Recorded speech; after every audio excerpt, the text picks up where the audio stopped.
We are right in the middle of tax season, and many people turn to tax software to help them do their taxes on their own. That's right. But with all the headlines lately about computer hacking and safety with all your personal information, I was curious and I wanted the input from a pro in the cyber world. So once again, this Tech Tuesday, turning to Tim Gillen from Terrapin Networks in Traverse City. Hey, Tim, welcome back. Good morning. How is everyone?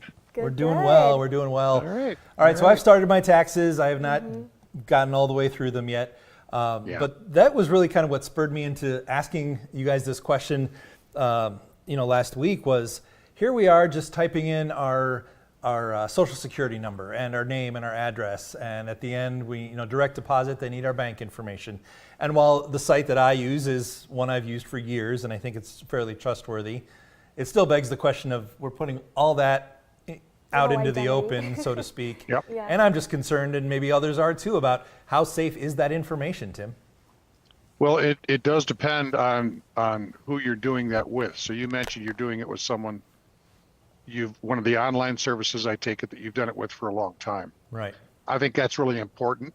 I'm not a fan of doing anything like this free ever.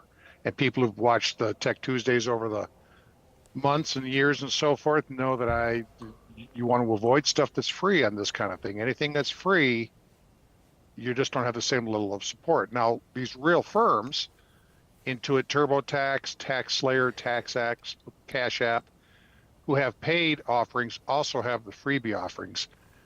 And I think the security is fine on those freebie offerings, but the benefit's very limited. To do a free offering at a TaxAct or TaxSlayer or TurboTax, you need a real simple tax return where you really just have a 1040 and that's it. So you've got a W-2 from probably a single employer, no outside anything, no separate property, no mortgage to deduct, a variety of things like that. Again, I'm not an accountant. Don't get me wrong here. Obviously, we've worked with accountants for years as tech service providers. And I've run a small business for the better part of 40 years through my family. So I understand those parts of it, but it gets complicated in a hurry for most of us that have a bit more than just a paycheck and we're paying rent. Nothing wrong with that, but that starts to complicate what the feds expect from us. So once you start doing that, you need to get into a little bit deeper level, maybe even some support online. That's where you want the paid stuff, generally. That's my opinion, at least. But also, one of the things that's consistent with what we've been talking about just the last few Tech Tuesday sessions, be sure that you're using some kind of 2FA with whatever you log into. Two-factor authentication, right? Where when you put your password in, you've got to put in a number from an authentication app, or it's going to send it back an SMS text to your phone, and you got to put that number in. Some kind of a secondary way to say who you are. If that's not present, I would not be using it. There's your first big security hole. Yeah. Be sure that you've got some kind of 2FA, two-factor authentication, something your password with something you have, your phone. That's what it adds a level there. So it's easier for someone else to log in as you. Big deal. And then one other thing I'll throw out quickly, which we've also talked about in different contexts here on Tech Tuesdays over the times we've done this, is some kind of a personal VPN, where your internet connection is connecting from home, is connecting to the internet through a VPN, virtual private network. And there's a variety of those out there. They run anywhere from $50 to $120 a year, can be frequently shared with family members. It would be NordVPN, ExpressVPN, Proton VPN, IPVanish. I'm just throwing some out there that are the main players in that world. You connect to your tax people, even the IRS, with a VPN, and be sure that you have two-factor authentication set up. You've now put yourself in a spot where at least you're not going to be the part where the information is going to get leaked. Doesn't mean that the government won't get leaked, because that happens too, as we know. Any site is vulnerable, and they're being attacked all the time. But our responsibility as the regular users is to do what we can. That's my recommendation. I'm curious too. You mentioned the paid services versus the free ones, and what crossed my mind is we've done some news stories about social service agencies who offer that free tax help, or if you make under a certain threshold in income, you can qualify for free help. But I also feel like the difference there, maybe you have a tax pro with a legitimate agency that is helping you do that. Yeah, and that's a tough one.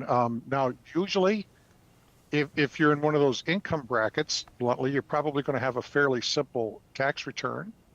So, and some of those are legit. Some of those are genuine government programs. Sometimes the county and state will offer some of those, which are local people who are helping, and those can be fine. But I would caution, you want to be careful there, because of that, that's where the scammers will lurk. And if they can get your identification, they can maybe get your money. So the scammer types are going to go to what they see as the easiest pickings. And that's going to be just log into some places, start giving your info, and figure they'll get your refund. That's where the vulnerability can lie. So just think of it this way. I've told people this over the years, even my own adult children, take part of your refund, and whatever you're thinking your refund's coming in, $2,000, $4,000, $6,000, $1,200, whatever, take a little part of that, put it towards whatever you're doing online for the preparation, and add that level of safety there. It's a smart move, because it's not just the $1,200 you might be risking. Once they get some of your information, they can get all sorts of stuff. Might show up 6 months from now. Yeah, that's a good point. They'll work in the background. Yeah. I was going to say I owe several $100s right now, so if a scammer wants to hack in and pay it for me, that's okay too. You're welcome to it. Yes, pay my tax for it. All right. Not a whole lot of that going on, though. Yeah. We got less than a minute here, Tim, but real quickly hit on the business side of it. If you're a business owner and looking at filing taxes. Yeah, and most of us who run a small business have some kind of accounting firm that we're working with. Sometimes just for this time of year, we might do all of our stuff normally, even our payroll taxes. We might handle ourselves through QuickBooks or what have you. But you'll notice that what your small business accountant wants right now is they want real good information. If you give them your stuff in a shoebox and say work through it, that's not always good for us as small business users.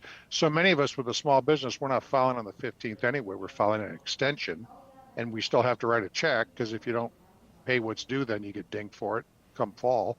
And the extensions are those August or October extensions. Right. Very common for us, but we're still right up against it. And we also, as small business, have these same security things. You still want to be thinking the VPN, the 2FA, that doesn't change for any of us, even if you're paying someone to be an outside tax preparer. And be sure that your outside tax preparer is the real deal, that they're doing that kind of stuff. They're going to use portals where, here's one last thing I'll leave, and this is for any of us, small business or local. If you would never want to communicate with your tax provider with attachments to emails or information in emails. That should all be done through portals, secure portals, where you log in, have a 2FA, where you with your text or whatever, and then you upload some files to that securely. If you're not seeing that, that should be a red flag that your tax preparers kind of flying by the seat of their pants a bit, and that's where the risk can come in.